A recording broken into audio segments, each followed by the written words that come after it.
the pandemic in Philadelphia has taken a turn that none of us wanted to see.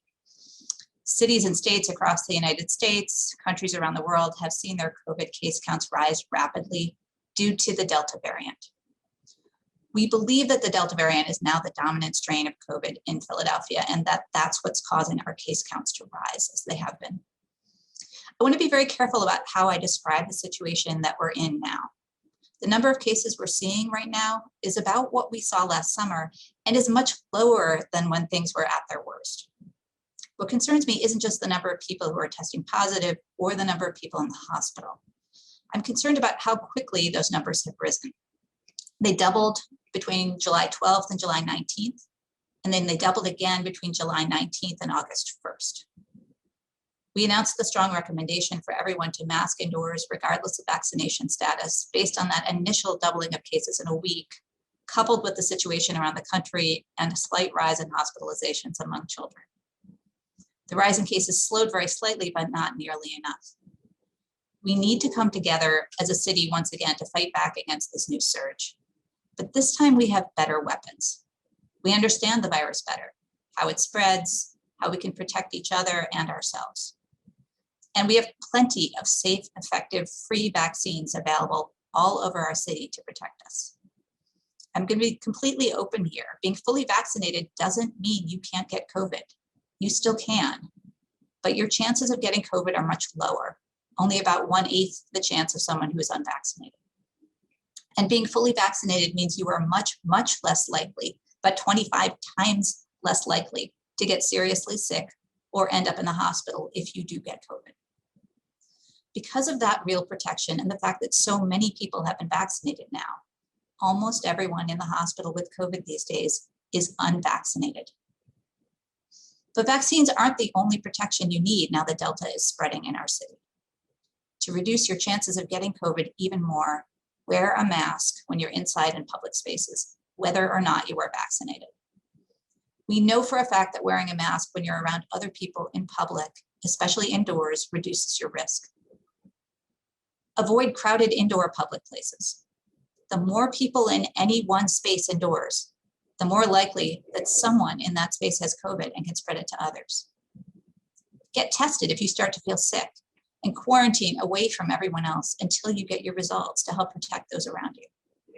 And if you test positive, you need to isolate away from everyone for 10 days after you start to feel symptoms. That's going to be what helps protect those around you. If we do all of these things, we can stop this rise in cases before it gets worse. Vaccines, mask use, avoiding crowds, testing and isolation and quarantine have solid science behind them. We are all tired of this pandemic, and the social isolation it's brought is also a real risk to people. So keep in mind the ways of socializing that are safer, getting together outside, limiting your socializing to those who are vaccinated. When you do get together with people who aren't vaccinated, limit the numbers of people to lower your risk. Hold gatherings that include children too young to be vaccinated outdoors or with masks on. And mask if you attend any kind of a public indoor event. We know that it's easier to buy into something that's hard if you know why you're doing it, which is why starting tomorrow, I've directed my staff to begin updating the testing and vaccine dashboards on the phila.gov/COVID website every weekday, and to start posting the daily numbers of cases and vaccine administrations on our Twitter account every weekday. You should know how things are going, and you should have someone there to help you interpret what's going on. That's why we're restarting these weekly press conferences. I'm sorry we don't have the days and times set just yet, but it's important to be here each week so we can all get through this together. Thank you so much for all the work each of you do to help get the word out. You are very, very powerful messengers that we need right now. Next, we'll have my remarks presented in Spanish, and then we'll open it up to questions. Thank you. Buenas tardes, las palabras de la doctora Berigó. Quiero volver a unirnos hoy porque la pandemia de COVID en Filadelfia está tomando un paso que ninguno de nosotros quería. Ciudades y estados de todo Estados Unidos y países en todo el mundo han visto aumentar rápidamente los recuentos de casos de COVID debido a la variante Delta. Creemos que la variante Delta es ahora la cepa dominante de COVID en Filadelfia y eso es lo que está causando que nuestros recuentos de casos aumenten. Quiero tener mucho cuidado con cómo describo la situación en la que estamos ahora. El número de casos que estamos viendo en este momento es aproximadamente lo que vimos el verano pasado y mucho más bajo que los casos estaban en peor momento. Lo que me preocupa no es solo el número de personas que están dando positivo o el número de personas en el hospital. Me preocupa lo rápido que han aumentado esos números, duplicándose entre el 12 y 19 de julio y luego duplicándose nuevamente entre el 19 de julio y el 1 de agosto. Anunciamos la fuerte recomendación de que todos usen máscaras en interiores independiente del estado de vacunación en base a esa duplicación inicial de casos en una semana, junto con la situación en todo el país y un ligero aumento en hospitalizaciones entre los niños. El aumento de los casos se desaceleró muy ligeramente, pero no lo suficiente. Tenemos que unirnos como ciudad una vez más para luchar contra esa nueva oleada. Pero tenemos mejores armas. Entendemos mejor el virus, cómo se propaga y cómo podemos protegernos unos a otros y a nosotros mismos. Y tenemos muchas vacunas seguras, efectivas y gratuitas disponibles en toda nuestra ciudad para protegernos. Voy a ser completamente abierta aquí. Estar completamente vacunado no significa que no puedes ser infectado con COVID. Todavía se puede, pero sus posibilidades de contraer COVID son mucho menores, solo una octava parte de la posibilidad de alguien que no está vacunado. Y estar completamente vacunado significa que es mucho, mucho menos probable que te enfermes gravemente o termines en el hospital si contraes COVID. Debido a esa protección real y al hecho de que tantas personas han sido vacunadas ahora, casi todas en el hospital con COVID en estos días no están vacunados. Pero las vacunas no son la única protección que necesita ahora que Delta está extendiendo en nuestra ciudad. Para reducir aún más las posibilidades de contraer el COVID, use una mascarilla cuando esté dentro en espacios públicos, esté o no vacunado. Sabemos a modo de hecho que usar una máscara cuando estás cerca de otras personas en público, especialmente en interiores, reduce tu riesgo. Evite los lugares públicos interiores abotorados. Cuantas más personas haya en cualquier espacio interior, más probable es que alguien en ese espacio tenga COVID y pueda contagiar a otro. Hazte la prueba si empiezas a sentirte enfermo y en cuarentena, lejos de todos hasta que obtengas tus resultados, para ayudar a proteger a quienes te rodean. Si usted da positivo, usted debe ser aislado lejos de todos durante 10 días después de que usted comience a sentir síntomas, que ayudará a proteger a los que te rodean. Si hacemos todas estas cosas, podemos detener este aumento de casos antes que empeore. Las vacunas, el uso de mascarillas, la evitación de aglomeraciones, las pruebas y el aislamiento y la cuarentena tienen sólida ciencia detrás de ellas.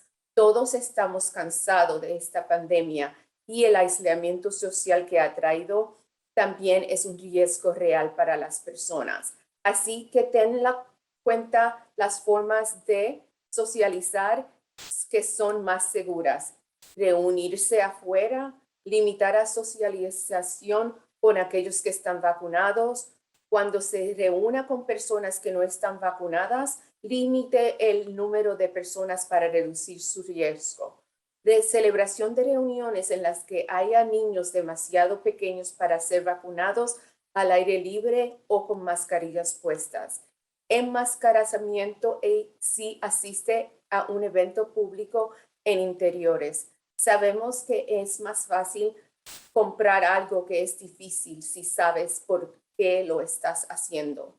Es por eso que a partir de hoy he ordenado a mi personal que comience a actualizar los paneles de pruebas y vacunas en el sitio de web phila.gov/COVID todos los días de la semana y que comience a publicar los números diarios de casos y administraciones de vacunas en nuestra cuenta de Twitter todos los días de la semana. Debes saber cómo van las cosas y debes tener a alguien allí que te ayude a interpretar lo que está pasando. Por eso estamos reiniciando estas ruedas de prensa. Lamento que los días y las horas no están disponibles todavía, pero es importante estar aquí cada semana para que todos podamos superar este asunto. Muchas gracias. Thank you very much. Thank you very much, Ms. Zelli. We'll now move to Q&A. Reporters are asked to limit their questions to 3 or fewer. Given our short time today, we ask that you stick to the topic at hand. If there are any reporters who do not get the opportunity to ask questions, please follow up with us by email and we'll get you an answer. First up, we'll go to Lauren Make from Channel 10. Lauren, you should be able to. I believe I'm unmuted. Can you hear me? Perfect. Yep. Okay, excellent. Dr. Bedigal, you probably saw that just this morning, New York City has announced that it's instituting a new plan where it will require proof of vaccination for certain things, including indoor dining, indoor gyms, that sort of, and certain entertainment venues, that sort of thing. Is that something that Philadelphia is considering or would consider? So that's not something we've been actively discussing. You know, we're certainly very supportive of vaccination, but we have not been actively looking or talking about something like that on a city level. Is it something you would consider if things get worse? Are you going to be talking to New York and watching how their rollout goes? I mean, you know, this situation is very fluid. I feel like I'm going to be saying that a lot during this discussion. I don't want to take anything off the table, but it's certainly not top of mind as the next step or a logical next step for us here in Philadelphia. Is there anything that makes Philadelphia different than New York that would make you say that won't work here, even though they're trying it there? It's not so much about Philadelphia being different from New York as, although I will say, you know, Philadelphia is part of a larger multi-county area. And I think that for us having a patchwork of different key cards, or, you know, would be challenging. If you imagine, you know, would you have one in Montco and one in Chesterfield and so on? But you know, again, it's not, as we think about what the range of options for response are, it's not something that we're actively discussing. Okay. Last thing then, some private businesses are requiring proof of vaccination for something, whether it's to eat in the restaurant or some other business. Is that a good idea? What would be your message to businesses considering something like that? I mean, again, we're very, very supportive of vaccination. I can't comment on the legality of particular mandates for private businesses, but you know, I would understand that a business might be concerned about their staff and their customers, and you know, certainly if that encourages people to get vaccinated, that's all to the good. Thank you. Thank you very much, Lauren. Next up, we're going to move to George Solis from 6ABC. There you go, George. I think you should be able to hear me. Good morning, everyone. Good morning, Dr. Bedigal. Good morning.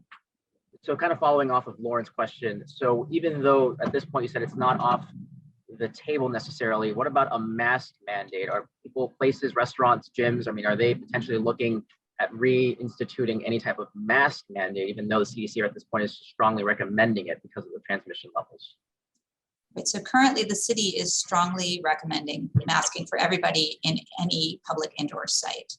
There are individual businesses, and there have been since our mask mandate went away, that have continued to ask all of their customers to mask. And you know, we are supportive of any business that would like to do that, we have signs posted that they can download from our website to make that process easier. It's certainly up to an individual business. If they would decide to do that, they certainly can. And we would ask that customers honor those requests. At this point, you're not saying or seeing a potential mask mandate implemented back in the city. So there are lots of things we're discussing right now as we look at the numbers with concern. I wouldn't rule out a mask mandate, but we are not, as of today, we are not about to do one. This may be a question you may not have the numbers for, but when you talk about the vaccinations and the supply, are there any risks of any particular doses expiring at this time as the vaccination rates have slowed down significantly? You know, the amount of time that we can keep the J&J, which is the one that was closest to expiration, was extended again recently. So we really don't have any shortages of vaccine. That should not be a concern for people. There's plenty of vaccine. There's plenty of Pfizer, there's plenty of Moderna, and there's plenty of J&J. There are hundreds of sites around the city that would eagerly vaccinate any Philadelphian who would like to come in and get a shot. So none of those concerns, which were so important early on, are things we have to worry about at present. That's all my questions. Thank you. Thank you so much, George. Next up, we're going to move to Laura McChrystal from the Inquirer. Laura, you should be able to unmute. Hi. I'm wondering for large scale events that might be coming up, such as Made in America or the Broad Street Run. While those are outdoors, they're big events. Has there been any discussion as to whether the city would cancel them or issue new guidances? So, as I just said, it's a very fluid situation right now. Numbers were low. They've only started to increase recently. So we're taking a look at everything. The Broad Street Run, I believe, did just announce a hybrid option, which is terrific for people who don't want to. I'm not affiliated with the Broad Street Run, but I believe that was just announced. Outdoors in general is much safer than indoors. But there is that concern that if you're packed into a crowd, and Delta being more transmissible, that might be a concern. Wearing a mask, if you are going to be outdoors in a crowd, is probably a good idea. But we're actively talking to organizers and stakeholders around the city, trying to figure out where things are headed and what, and like you, following the science day to day as it changes. Okay. And is there a chance that we could soon see, guidance changing for, events that are even permitted to happen, such as like weddings? Those are large, indoor events that were banned for a long time. So, I can't tell you that guidance won't change. I think one of the things we've all learned with this pandemic is the things we know today change tomorrow. And that's been true again and again. I will tell you that our commitment is to keep Philadelphians safe, but also to keep the restrictions to the minimum that's necessary for that safety. We know that weddings and celebrations matter to people a great deal. We are not looking to make people's lives miserable. So, we'll try to do what's necessary, but to minimize restrictions where possible. Okay. And lastly, is there anything, given the rising cases, anything new or different that the city is doing to encourage vaccination for the unvaccinated?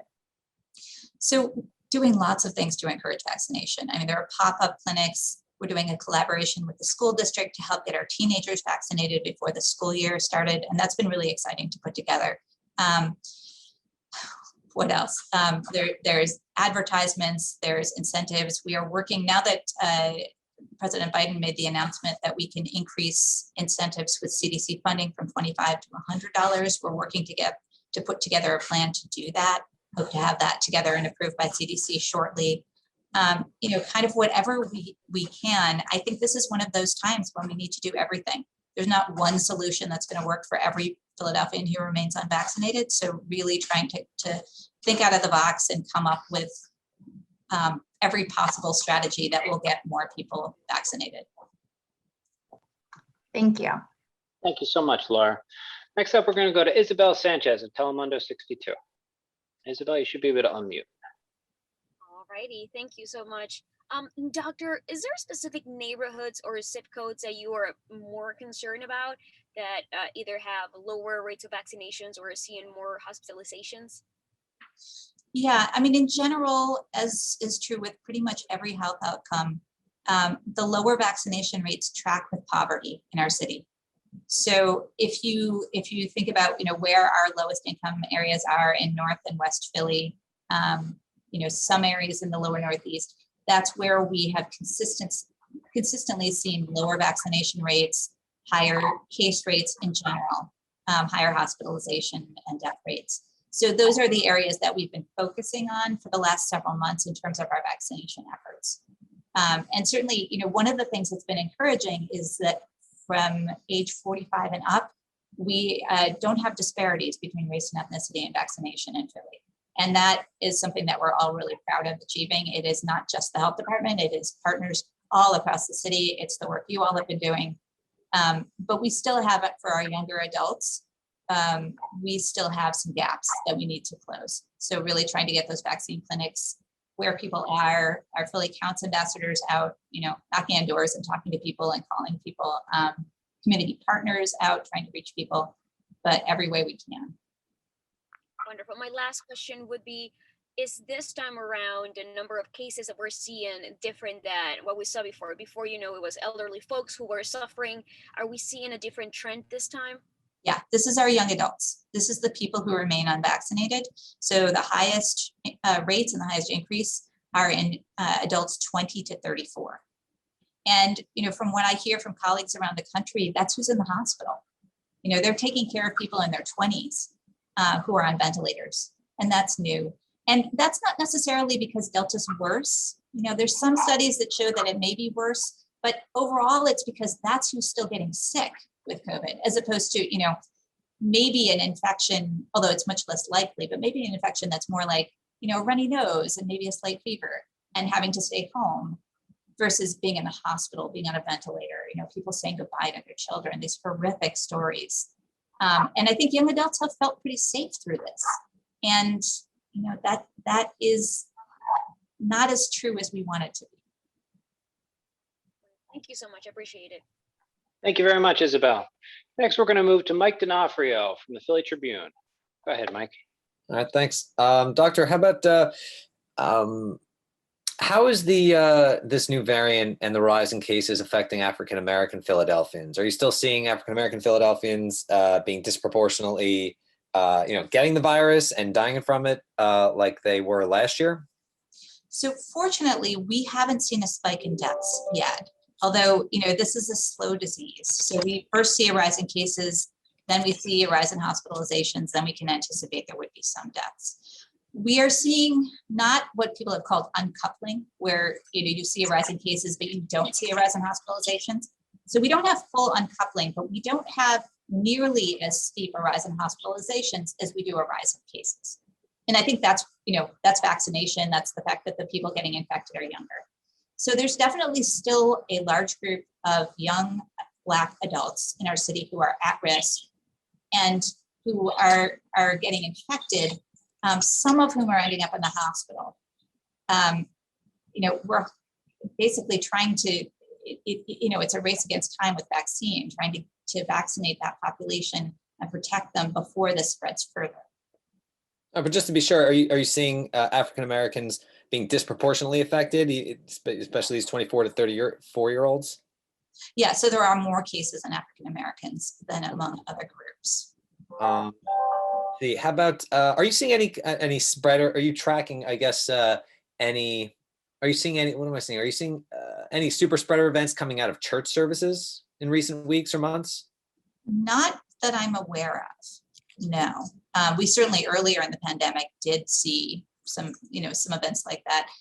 A lot of our churches people did move to remote services, and then a lot of them have really taken serious precautions. And then maybe just lastly, are you considering or actively talking to the administration about vaccine mandates for city employees? Are you considering it, weighing it? Those are conversations that are ongoing.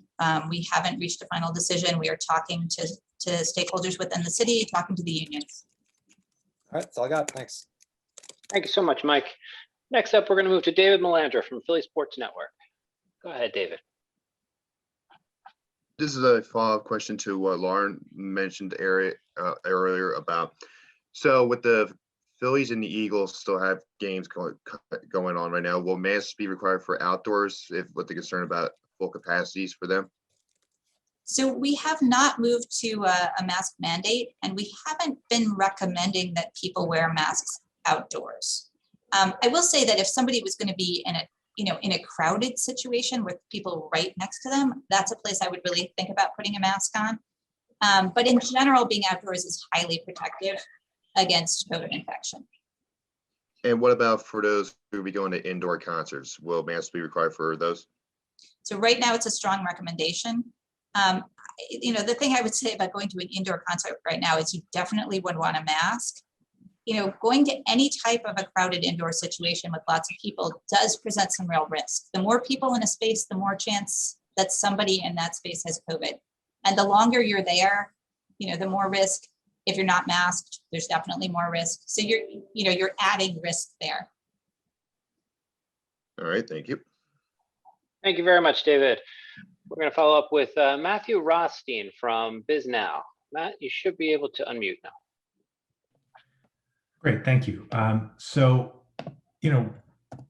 as you said, it's a fluid situation, but, looking forward for the next few weeks, is there any reason to believe that case counts will stop rising or will turn in the other direction?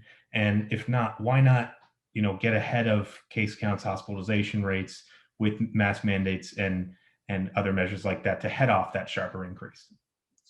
The rise in cases is the reason that we're having the discussions right now about vaccine mandates. We're looking at the effects of the strong recommendation for masking. It looks like there was at least somewhat of an increase in correct mask use indoors. So we'll be watching that data as well and making decisions going forward based on what we're seeing with case counts, masking, hospitalizations, and the positivity rate. Okay, so you're looking to see, how much time are you thinking for evaluating what this strong mask recommendation, what effect that has on case counts? Well, some of this is that the conversations about vaccine mandates take some time to have, in terms of what that looks like, who we need at the table. So, we can't declare it today unless we know how we're going to do it. So that does take some time. On the masking, it depends what happens with, if mask use goes way up based on that recommendation and based on the data, that's a different story than if it bumps a little bit and then stops. So, again, we want to be as restrictive as necessary, but not more restrictive. And so that's how we're basing these decisions.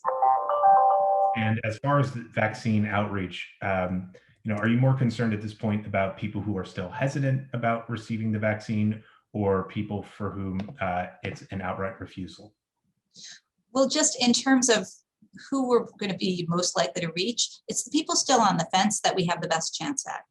People who are absolutely opposed to this, maybe they'll come around eventually, but in terms of investment of our time, reaching the people who are still thinking about it and haven't gotten around to it or need a little bit more information, we're just going to reach a lot more people in that group. And I guess when I say concern, I mean in terms of concern about how much you can advance the vaccination rate. Do you, in terms of the size of those two groups? The group in Philadelphia adamantly opposed to vaccine is considerably smaller than the group of people who are still on the fence. When you look at national data on this, it's a little deceptive. We don't have a lot of hardcore right-wing folks who are saying no for that reason. We do have people who are really concerned for, that they don't trust the science of it, but it's not so much of a political divide in Philadelphia as it is across the country. And so, some of the national survey results I think are a little bit deceptive there. We think there's somewhere around 10% of Philadelphians who just are adamantly saying no, no, no. Sometimes no turns to yes, but if we could get to 90% of Philadelphians, we'd be in pretty darn good shape. And last question, as Israel has publicized more of its efforts to get people third shots, and as Pfizer's released preliminary data about boosters, what do you have to say to people who might be looking to get ahead of that and perhaps seek a third shot on their own without official recommendations? There is no solid science at this point that we need boosters. And, so until we see that, we really wouldn't recommend getting a third shot. I would wait for the science. Okay, thank you very much. Thank you very much, Matthew. I don't see any other hands raised at this time. So I'm going to wrap things up. That'll conclude today's press briefing. I just want to make everybody aware we'll announce next week's briefing on Twitter and via media advisory when we have a time and day. Thank you all very much for joining and for covering this important topic. Have a good day.